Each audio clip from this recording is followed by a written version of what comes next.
السلام علیکم ورحمۃ اللہ وبرکاتہ۔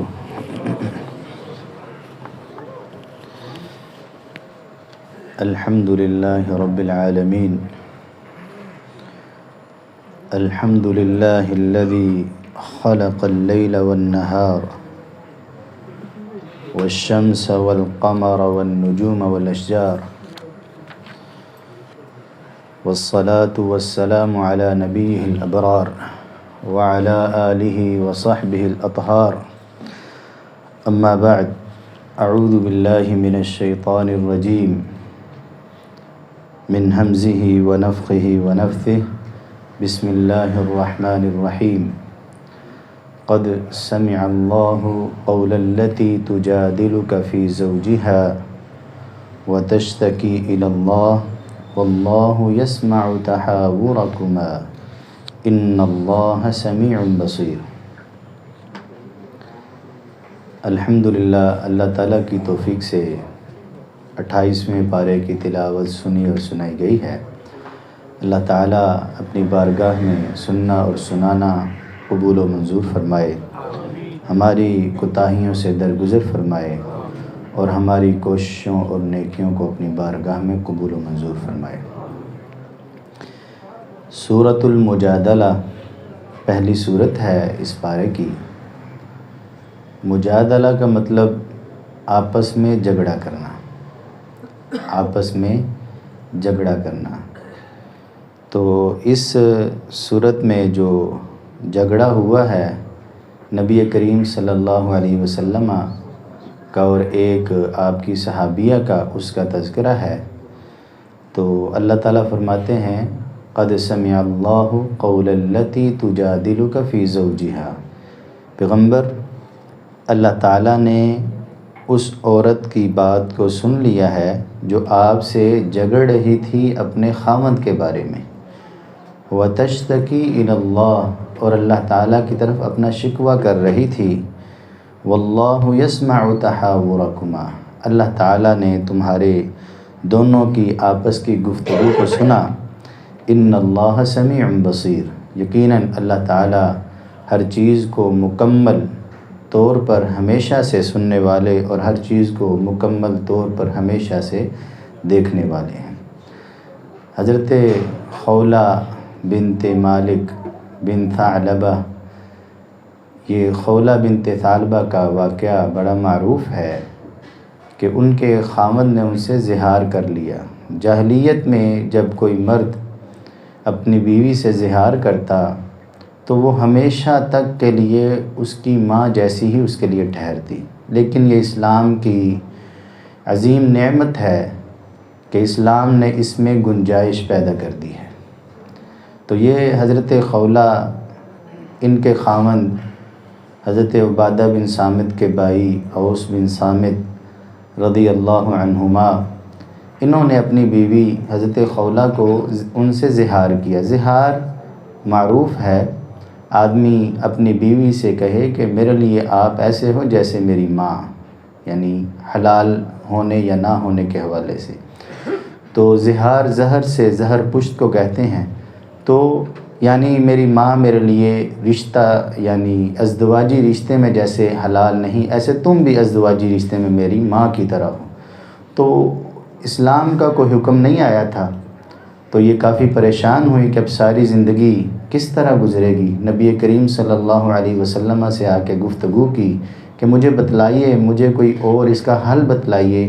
تو اللہ کے نبی صلی اللہ علیہ وسلم آگے سے فرما رہے تھے مجھے کچھ نہیں بتایا گیا۔ وما ينطق عن الهوى، کل بات ہوئی تھی، اللہ کے پیغمبر صلی اللہ علیہ وسلم دینی معاملات میں اپنے ذاتی رائے کبھی بھی ذکر نہیں کرتے تھے، بلکہ وحی کے مطابق بات کرتے تھے۔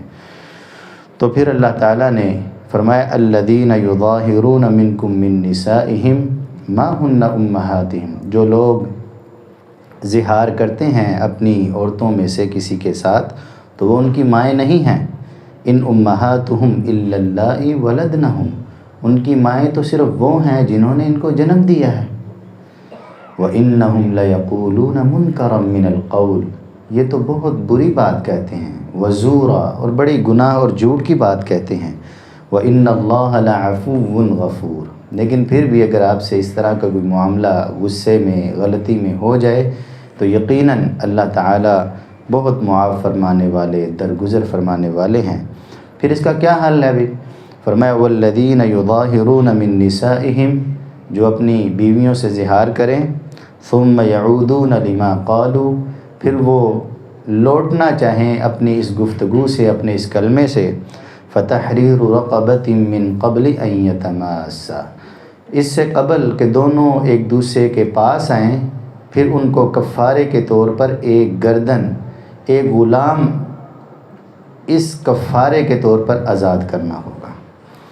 واللہ ذالکم توعظون بہ، اس کی تمہیں نصیحت کی جاتی ہے۔ واللہ بما تعملون خبیر، اور جو تم عمل کرتے ہو اللہ تعالیٰ اس سے باخبر ہے۔ اب ہمارے زمانے میں تو غلاموں کا سلسلہ نہیں رہا، تو شریعت قیامت تک کے لیے ہے۔ فرمایا فمن لم یجد، جو یہ نہ کر سکے، استطاعت نہ ہو یا کوئی اور معاملہ ہو، فصیام شہرین متتابعین، تو 2 ماہ کے مسلسل روزے رکھنے ہوں گے کفارے کے۔ یہ دیکھیں، یہ گفتگو کس نے کی؟ یہ بات زبان نے نکالی، ہاں جی، تو سزا سارے جسم کو، ہاں، مختلف لحاظ سے۔ تو اسی لیے حضرت ابو بکر صدیق رضی اللہ تعالیٰ عنہ اپنی زبان کو روزانہ آگاہ کرتے، پکڑتے، اتق اللہ فینا، ہمارے حوالے سے ڈرتی رہنا۔ حالانکہ انسان اپنی مرضی سے بولتا ہے، لیکن آگاہی، تنبیہ، سوچ بچار، اس لیے روزانہ انسان کو صبح اٹھنے سے پہلے، صبح اٹھ کے نکلنے سے پہلے کچھ بنیادی اصول اپنے ذہن میں ریوائز کر لینے چاہیے، موٹے موٹے، پھر انسان کی زندگی کافی بہتر اور آسانی والی گزرتی ہے۔ تو فمن لم یجد فصیام شہرین متتابعین، 2 پے در پے مہینوں کے روزے رکھے، پھر اس کے گناہ کا کفارہ ہوگا۔ من قبل ان یتماسا، آپس میں قریب آنے سے پہلے۔ فمن لم یستطع، جو یہ نہ کر سکے، فاطعام 60 مسکینا، پھر 60 مسکینوں کو کھانا کھلا دو۔ ذالک لتؤمنوا باللہ ورسولہ، یہ اس لیے کہ تم اللہ اور اس کے رسول کے حکم پر عمل کرو۔ یہاں ایمان عمل کے معنی کو شامل ہے، الایمان قول و عمل۔ وتلک حدود اللہ، یہ اللہ تعالیٰ کی حد بندیاں ہیں۔ اللہ تعالیٰ نے یہاں جو ہے وہ کچھ حدود قائم کی ہیں۔ وللکافرین عذاب علیم، جو اللہ کی حدود کو نہیں مانتے ان کے لیے قیامت کے دن دردناک عذاب ہے۔ دنیا میں تو کچھ نہیں، لیکن قیامت کے دن ان کی گرفت ہوگی۔ ان الذین یحادون اللہ ورسولہ کبتوا کما کبت الذین من قبلہم، جو اللہ اور اس کے رسول کے ساتھ جو ہے وہ نافرمانی والا معاملہ کرتے ہیں تو وہ ذلیل کیے جائیں گے جیسے ان سے پہلے لوگ ذلیل کیے گئے۔ وللکافرین عذاب مہین، کافروں کے لیے جو ہے رسوا کرنے والا عذاب ہے۔ یوم یبعثہم اللہ جمیعا فینبئہم بما عملوا، اللہ تعالیٰ اس دن جب ان کو سب کو جمع کرے گا اور ان کو خبر دے گا جو انہوں نے عمل کیے۔ احصاہ اللہ ونسوہ، لوگ تو بھول چکے ہیں اپنے اعمال کو، لیکن اللہ تعالیٰ نے اس کو لکھ رکھا ہے۔ واللہ علی کل شیء شہید، اللہ تعالیٰ ہر چیز پر جو ہے وہ گواہ ہے۔ اس کے آگے اللہ تعالیٰ نے سورۃ حشر کا ذکر کیا ہے۔ سورۃ الحشر میں بنو نذیر کی جلاوطنی کا ذکر ہے۔ نبی کریم صلی اللہ علیہ وسلم جب مدینہ منورہ میں آئے تو یہود کے قبیلے آباد تھے، تو قریش والوں کی طرف سے مختلف قسم کے تھریڈ آتے رہتے اور مشرکی اور یہودیوں کو اور منافقین کو ابھارا جاتا کہ محمد صلی اللہ علیہ وسلم سے لڑائی کرو، ان کو یہاں سے نکالو۔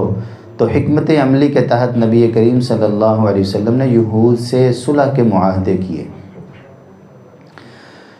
تو بنو نذیر قبیلہ جو ہے بڑا مضبوط قبیلہ تھا یہودیوں کا۔ یہ مدینہ منورہ سے جو ہے وہ مشرق کی جانب کئی میل کے فاصلے پر واقع تھا۔ تو ان کو بھی یہودیوں کو مشرکین مکہ کی طرف سے تھریڈ آئے تو انہوں نے بھی معاہدہ توڑنا چاہا۔ اور پھر ہوا یوں، جب بئر معونہ پر 70 صحابہ شہید ہوئے تو ان میں سے ایک صحابی عمر بن امیہ رضی اللہ تعالیٰ عنہ ضمری، یہ نا ان میں سے بھاگ نکلنے میں کامیاب ہو گئے۔ جب یہ واپسی پر تھے تو بنو عامر کے قبیلے کے 2 آدمی ان کے ہاتھ لگے، انہوں نے ان دونوں کو قتل کر دیا۔ ان کو نہیں پتہ تھا کہ اللہ کے نبی صلی اللہ علیہ وسلم کا بنو عامر قبیلے سے معاہدہ ہو چکا ہے۔ انہوں نے تو کہا کافروں نے اتنا نقصان کیا ہے، جو کافر ہاتھ ہے اس کو اڑا دو۔ تو انہوں نے 2 بندے پھڑکا دیے۔ جب نبی کریم صلی اللہ علیہ وسلم کی خدمت میں حاضر ہوئے تو عرض کی اللہ کے نبی صلی اللہ علیہ وسلم یوں معاملہ پیش آیا، میں نے بھی راستے میں 2 بندے جو ہیں ان کو ختم کیا ہے۔ تو اللہ کے نبی صلی اللہ علیہ وسلم نے ان کو بتایا، پھر آپ نے فرمایا میں اس کی دیت دوں گا۔ اب بنو نذیر قبیلے کے ساتھ نبی کریم صلی اللہ علیہ وسلم کا معاہدہ تھا۔ آپ ان کے پاس گئے صحابہ کو لے کر، تو کہ ہمارے بندے سے یہ غلطی سے ہو گیا ہے، اب ان کو دیت دینی ہے، ہمارے حلیف ہو، ساتھ تعاون کرو۔ انہوں نے جیسے یہودیوں کی چال ہوتی ہے، ظاہری طور پر بڑی خندہ پیشانے سے آئیں محمد صلی اللہ علیہ وسلم، ہم حاضر ہیں، آپ جیسے کہیں ہم آپ کے ساتھ تعاون کرنے کے لیے تیار ہیں۔ نبی کریم صلی اللہ علیہ وسلم ایک عمارت کے ساتھ ٹیک لگا کر بیٹھے ہوئے، وہ ساتھ ہی ہٹے، آپس میں جو گفتگو کی، آج ہمارے قابو آ گئے ہیں، ایسے کرو کہ اس گھر کی چھت پہ جا کے اوپر سے بڑی چٹان یا کوئی چیز گراؤ کہ معاذ اللہ محمد صلی اللہ علیہ وسلم ختم ہو جائے۔ یہ یہودی ہمیشہ سے یہ منافقت اور چال بازی ان کا شیوا ہے، ان کے خون میں ہے۔ تو نبی کریم صلی اللہ علیہ وسلم کو حضرت جبریل امین نے آگاہ کر دیا۔ آپ نبی کریم صلی اللہ علیہ وسلم اٹھے، صحابہ کو لیا، واپس آئے، اور پھر بنو نذیر کی سرکوبی کے لیے صحابہ کو لے کر ان پر چڑھائی کی۔ تو ان کے بڑے مضبوط قلعے تھے، ہاں جی، اور ان کا یہ خیال تھا کہ یہ قلعے ہمیں اللہ کے عذاب سے بھی بچا لیں گے، بڑے مضبوط تھے۔ تو نبی کریم صلی اللہ علیہ وسلم اپنے صحابہ کو لے کر گئے، لیکن وہ ظاہری عمارتیں مضبوط کرتے رہے، دلوں پر تو کنٹرول آپ کے اور میرے رب کا ہے۔ اللہ نے ان کے دلوں میں مومنوں کا رعب ڈال دیا۔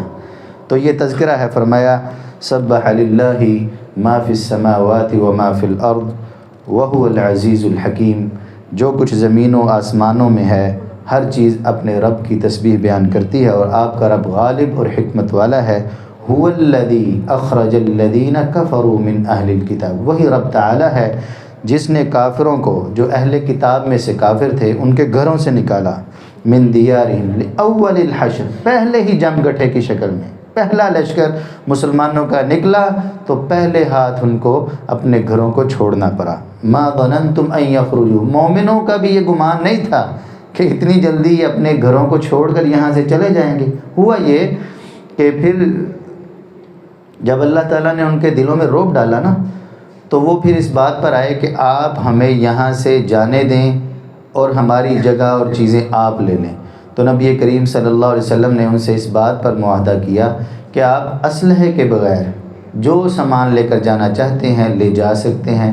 تو وہ اس طرح اپنے گھروں کو چھوڑ کر کچھ جو ہے خیبر میں جا کر آباد ہوئے اور کچھ شام میں چلے گئے۔ تو اللہ تعالیٰ فرماتے ما ظننتم ان یخرجوا، تم بھی یہ گمان نہیں کرتے تھے کہ یہ اتنی جلدی نکل جائیں گے۔ وظنوا، اور انہوں نے بھی یہ گمان کیا تھا، انہم مانعتہم حصونہم من اللہ، کہ ان کے یہ اتنے جو ہیں محل اور انہوں نے جو قلعے بنائے ہیں مضبوط، یہ انہیں اللہ سے بھی بچا لیں گے۔ فَأَتَاهُمُ اللَّهُ مِنْ حَيْثُ لَمْ يَحْتَسِبُوا، یعنی اللہ سے بچا لیں گے، یعنی جو دنیاوی ظاہری عذاب آئے گا یہ بڑے مضبوط ہیں، اس تک نہیں پہنچ پائے گا، یہ مطلب ہے۔ تو لیکن فَأَتَاهُمُ اللَّهُ مِنْ حَيْثُ لَمْ يَحْتَسِبُوا، اللہ تعالیٰ اس طرف سے آئے جہاں سے انہوں نے گمان بھی نہیں کیا تھا۔ وَقَذَفَ، وہ کیا ہے، وَقَذَفَ فِي قُلُوبِهِمُ الرُّعْبَ، اللہ تعالیٰ نے ان کے دلوں میں مومنوں کا رعب طاری کر دیا تھا۔ تو جب دل ہی ساتھ نہ دے تو یہ قلعے جو ہیں اس کو سر میں لینا تھا۔ تو فرمایا یخربون بیوتہم بایدیہم وایدی المؤمنین، نبی کریم صلی اللہ علیہ وسلم نے بھی مومنوں کو حکم دیا کہ ان کی جو کھیتیاں، یہ جو زراعت اور بڑا مال و دولت اکٹھا کرتے ہیں، ذرا توڑو ان کے درخت، گراؤ ان کی فصلیں، اجاڑ دو اس کو، ہاں جی۔ تو وہ ان کو تو ہوا کہ اب ہم گئے، اب زندہ بھی رہے تو ہمارے پلے کچھ نہیں، زراعت میں سے جو ہمارے ہاتھ میں آ رہا وہ بھی نہیں۔ تو پھر یہ بھی کہا جو لے جا سکتے ہو لے جاؤ۔ تو پھر انہوں نے یخربون بیوتہم بایدیہم وایدی المؤمنین، تو انہوں نے اپنے ہاتھوں سے اپنے گھروں کو توڑا، جو اس میں سے لے جا سکتے تھے لے گئے، اور باقی خراب کرنے کی کوشش کی تاکہ مسلمان جو ہیں اس کو استعمال نہ کر سکے. یہ افغانستان کی بھی ہم نے ویڈیوز دیکھی تھی. افغانستان کے لوگ جب یہاں سے جانے لگے تو وہ بھی توڑ رہے تھے. تو بہرحال فرمایا کہ وہ اپنے ہاتھوں سے بھی اور مسلمانوں کے ہاتھوں سے بھی اپنے گھروں کی تباہی خود کر رہے تھے. فرمایا فاعتبروا یا اولی الابصار، اے دیکھنے والو، بصیرت والو، فہم و فراست والو، عبرت پکڑو. اللہ کے عذاب سے، اللہ کی گرفت سے آپ کو کوئی نہیں بچا سکتا. آپ جتنا مرضی دنیا کا ظاہری سامان کر لو، کوئی کتنی بڑی سپر طاقت بن جائے، کوئی جتنے مرضی جو ہے ایٹم بمز بنا لے، جتنی مرضی فوج چیزیں یہ وہ اسلحہ، اور اگر اللہ کے حکم سے اسلحہ چلا ہی نہیں تو کیا کرو گے؟ ہاں، بدر میں اتنے لوگ آئے لیکن ان کو پتہ ہی نہیں چل رہا تھا. ادھر دیکھتے تھے پیچھے سے پڑتی تھی، پیچھے دیکھتے تھے آگے سے پڑتی تھی، ان کو پتہ ہی نہیں ہمیں باندھ کون رہا ہے. ہاں، تو یہ فاعتبروا یا اولی الابصار، اے سمجھدارو عبرت پکڑو. ولولا ان كتب الله عليهم الجلاء لعذبهم في الدنيا ولهم في الآخرة عذاب النار.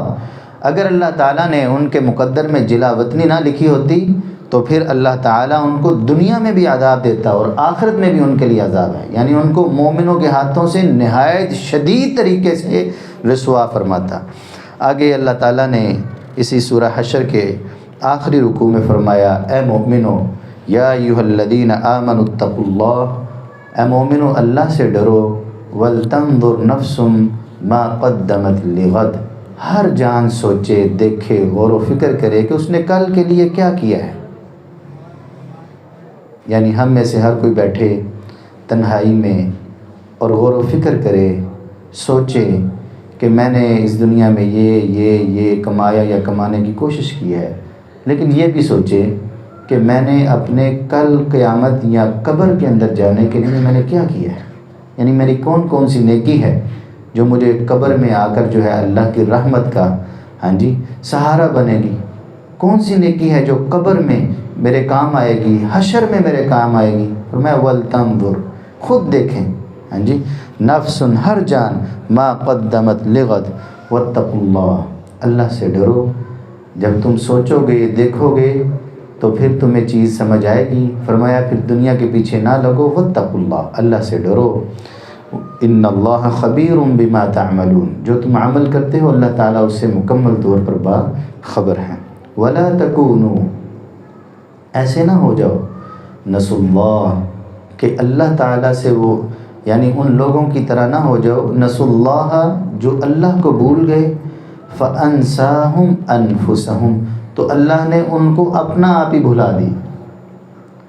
اپنا آپ بھلا دیا مطلب یعنی وہ اتنے احمق اور بے وقوف ٹھہرے اور دنیا کے لیے ساری کوشش کرنے لگے اور ان کو اپنے حقیقی نفع اور نقصان کی سوچ فکر ہی نہ رہی. وہ اپنے حقیقی نقصان کو سوچتے ہی نہیں، وہ اپنے حقیقی فائدے کے بارے میں سوچتے ہی نہیں، اپنی حقیقی زندگی کو اپنی توجہ اور بالائے خاطر میں لاتے ہی نہیں. فانساہم انفسہم، اللہ نے ان کو اپنا آپ ہی بھلا دیا. ان کو سمجھ ہی نہیں کہ ہمارا کتنا نقصان ہو رہا ہے، ہماری کتنی آخرت کی خرابی اور ہماری آخرت کی بربادی اتر رہی ہے، ہماری آخرت جو ہے وہ تباہ و برباد ہو رہی ہے. بھول گئے ہیں. ان کے ذہن میں یہ بات نہیں آتی، ان کی سوچ میں یہ بات نہیں آتی. فرمایا یہ جو ایسے لوگ ہیں، اولئک هم الفاسقون، یہ فاسق ہیں. لا یستوی اصحاب النار و اصحاب الجنہ، کبھی بھی جنت والے اور جہنم والے برابر نہیں ہو سکتے. اصحاب الجنتی هم الفائزون، جو جنت والے ہیں وہی کامیاب ہیں. یہاں آگے اللہ تعالیٰ نے ایک مثال دے کر بات سمجھائی ہے. فرمایا لو انزلنا هذا القرآن على جبل، اگر ہم یہ قرآن مجید پہاڑ پر نازل کرتے، لرأیتہ، تو آپ دیکھتے کس کو؟ پہاڑ کو، خاشعا، کہ وہ پست ہو رہا ہے، نیچے ہو رہا ہے، جھک رہا ہے. کس سے؟ قرآن مجید کی تاثیر اور اس کے اثر سے. متصدعا، یہ قرآن مجید پہاڑ پر بھی ایسے اثر کرتا کہ وہ ٹکڑے ٹکڑے اور پھٹ جاتا. کس چیز سے؟ من خشیت اللہ، اس قرآن مجید میں جو اللہ تعالیٰ کے حوالے سے ڈرایا گیا ہے تو پہاڑ بھی ڈر کر جھکتا اور پھٹتا. فرمایا وَتِلْكَ الْأَمْثَالُ نَضْرِبُهَا لِلنَّاسِ، یہ مثالیں ہیں ہم لوگوں کے لیے بیان کرتے ہیں، لعلہم یتفکرون، شاید کہ وہ غور و فکر کریں، سوچیں۔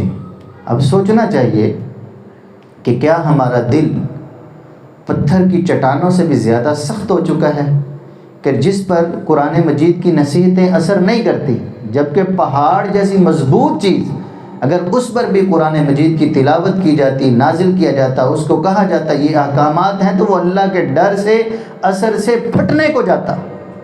لیکن اس ایک انسان کا دل اتنا سخت ہے، ہاں جی، اتنا جو ہے وہ اللہ تعالیٰ سے دور ہے کہ قرآن مجید کے اثرات اس کے نرم و ملائم دل پر جو ہے اثرات ہی نہیں کرتے۔ وَتِلْكَ الْأَمْثَالِ، یہ اللہ تعالیٰ فرماتے ہیں ہم مثالیں بیان کرتے ہیں، نَضْرِبُهَا لِلنَّاسِ، لوگوں کو بیان کرتے ہیں، لَعَلَّهُمْ يَتَفَكَّرُونَ، تاکہ وہ غور و فکر کریں، سوچیں، یار واقعی میں اتنا بدبخت ہوں، میرا دل اتنا ہی پتھروں سے بھی زیادہ گیا گزرا سخت ہو چکا ہے۔ آگے سورت ممتحنہ ہے، اس میں کافی نبی کریم صلی اللہ علیہ وسلم کو مومنات کے حوالے سے بیعت میں ان کا امتحان لینے، ان سے جانچ پڑتال کرنے کی باتیں ہیں۔ اس کے بعد سورت صف ہے، اس میں مومنوں کی ایک خامی کا تذکرہ فرمایا، یا ایھا الذین آمنوا لم تقولون ما لا تفعلون کبر مقتا عند اللہ ان تقولوا ما لا تفعلون۔ یہ جو ہمارے ہاں نصیحت کی جاتی ہے، بتایا جاتا ہے، خبردار کیا جاتا ہے، لیکن خود عمل نہیں کیا جاتا، تو یہ بہت اللہ تعالیٰ کے ہاں ناراضگی اور گناہ کی بات ہے، ہاں جی۔ اور بے عمل داعی جو ہے وہ اللہ تعالیٰ کی بہت سخت سزا کا مستحق ٹھہرنے والا ہے، تو اللہ تعالیٰ ہمیں اس سے محفوظ فرمایا یا ایھا الذین آمنوا هل ادلکم علی تجارہ، مومنوں میں تمہیں ایک تجارت نہ بتاؤں، تنجیکم من عذاب علیم، جو تمہیں دردناک عذاب سے بچا دے گی، تجارت۔ تؤمنون باللہ ورسولہ، تم اللہ پر، اس کے رسول پر ایمان لاؤ، وتجاہدون فی سبیل اللہ، اللہ کے راستے میں اپنے مال اور اپنی جان سے جہاد کرو، ذالکم خیر لکم ان کنتم تعلمون، اگر تمہیں پتہ ہو تو یہ تمہارے لیے بہت بہتر ہے۔ کیا فائدہ ہوگا؟ یغفر لکم من ذنوبکم، اللہ تمہارے، یغفر لکم ذنوبکم، اللہ تمہارے گناہوں کو معاف فرما دے گا، ویدخلکم جنات، تمہیں باغات میں داخل کرے گا، تجری من تحتها الانہار، کہ اس کے نیچے نہروں کے جو ہے وہ سسٹم جاری ہوں گے، ومساکن طیبہ، بڑی عمدہ آپ کے گھر ہوں گے، فی جنات عدن، ہمیشگی کے باغات میں، ذالک الفوز العظیم، یہ بہت بڑی کامیابی ہے۔ اور سنو، جب تم اپنے مال اور جان سے ایمان اور اخلاص کے ساتھ اللہ کے راستے میں نکلو گے نا، فرمایا وَأُخْرَىٰ تُحِبُّونَهَا، اس تجارت سے تمہیں ایک اور فائدہ ملے گا جو تم پسند کرتے ہو، نصر من اللہ وفتح قریب، اللہ کی مدد بھی آئے گی اور تمہیں قریبی طور پر فتح بھی نصیب ہوگی، وبشر المؤمنین، اور مومنوں کو خوشخبری دیجیے۔ اس کے بعد جو ہے سورۃ الجمعہ ہے، اس میں جب جمعے کی اذان ہو جائے تو سب کچھ چھوڑو، تجارت چھوڑو، اپنے معاملات چھوڑو اور جمعے کے لیے حاضر ہو جاؤ، اور بہت سارے احکام۔ اس کے بعد سورۃ المنافقون، سورۃ المنافقون کے آخر میں اللہ تعالیٰ نے فرمایا یا ایھا الذین آمنوا، اے ایمان والو، لا تلہکم اموالکم ولا اولادکم عن ذکر اللہ، کہ تمہیں تمہارے مال اور تمہاری اولادیں اللہ کے ذکر سے غافل نہ کریں۔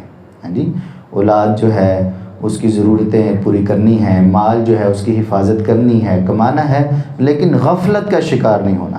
جو ایسا کرے گا فَأُولَٰئِكَ هُمُ الْخَاسِرُونَ، وہ نقصان اٹھانے والا ہے۔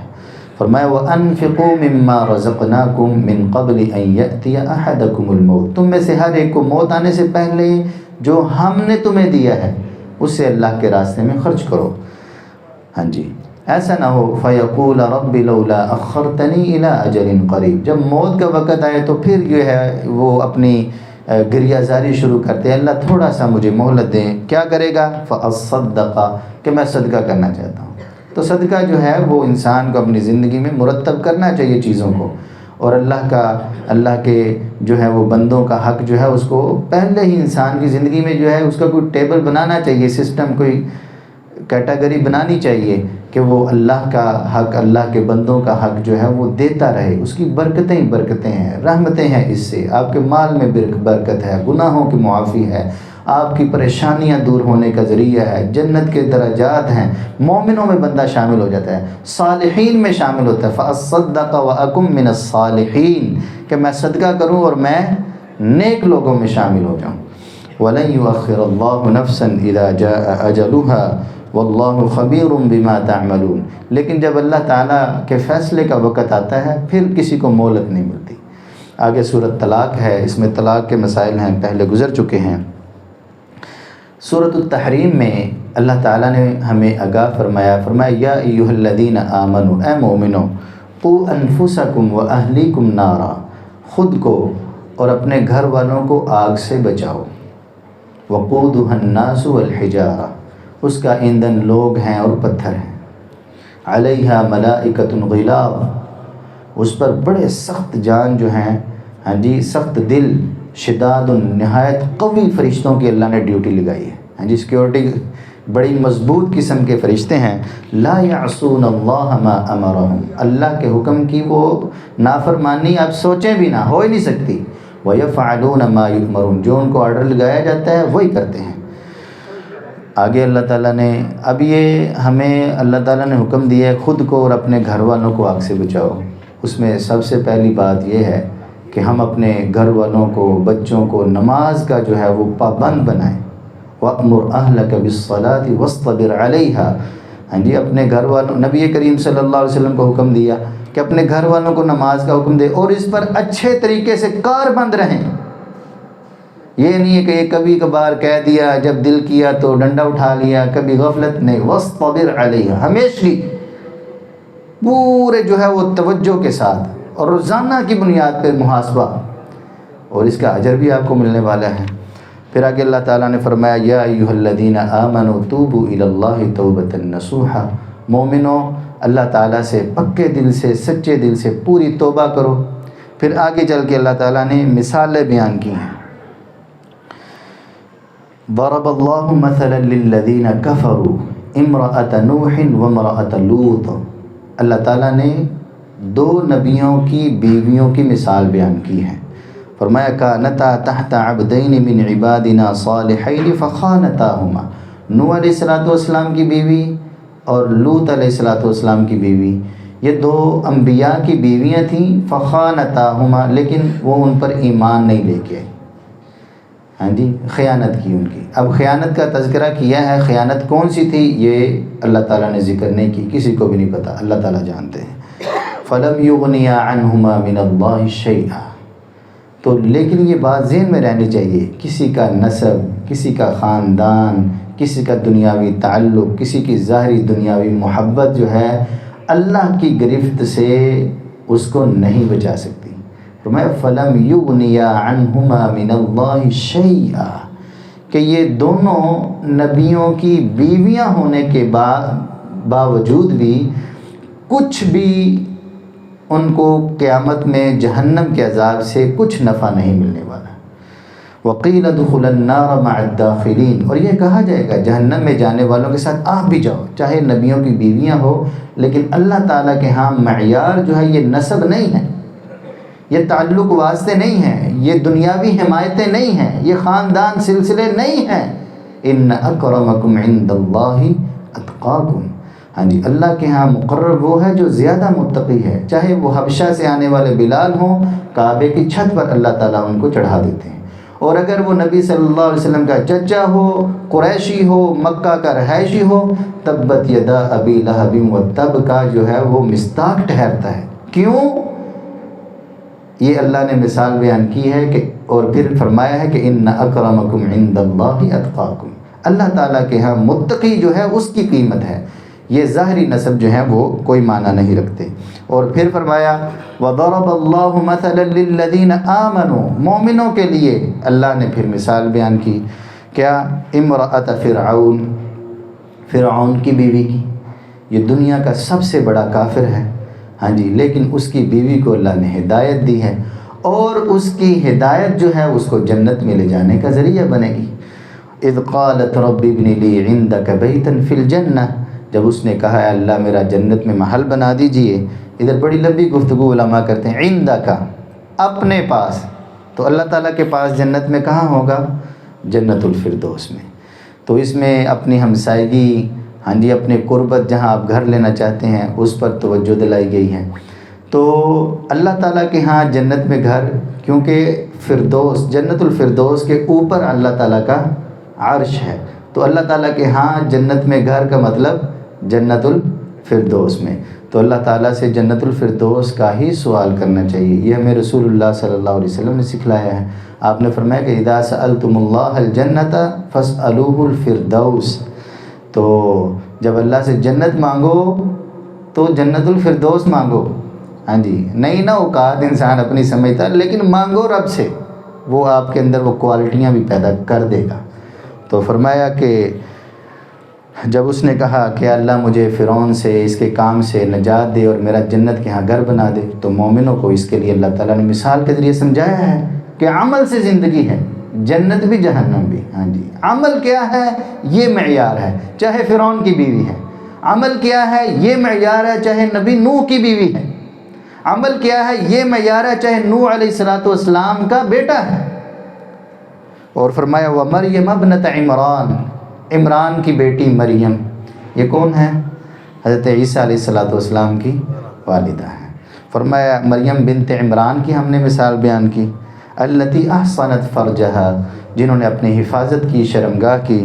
فنفخنا فیہ من روحنا وصدقت بکلمات ربها وکتبہ وکانت من القانتین. تو یہ ہمیں آخری آیات سے یہی نصیحت ملتی ہے کہ ہم خود دیکھیں کہ ہم کیا کر رہے ہیں، تو جو ہم کریں گے اس کا صلہ ہمیں دیا جائے گا. اللہ تعالی ہمیں اپنی اصلاح کرنے کی توفیق عطا فرمائے. وآخر دعوانا ان الحمد للہ رب العالمین.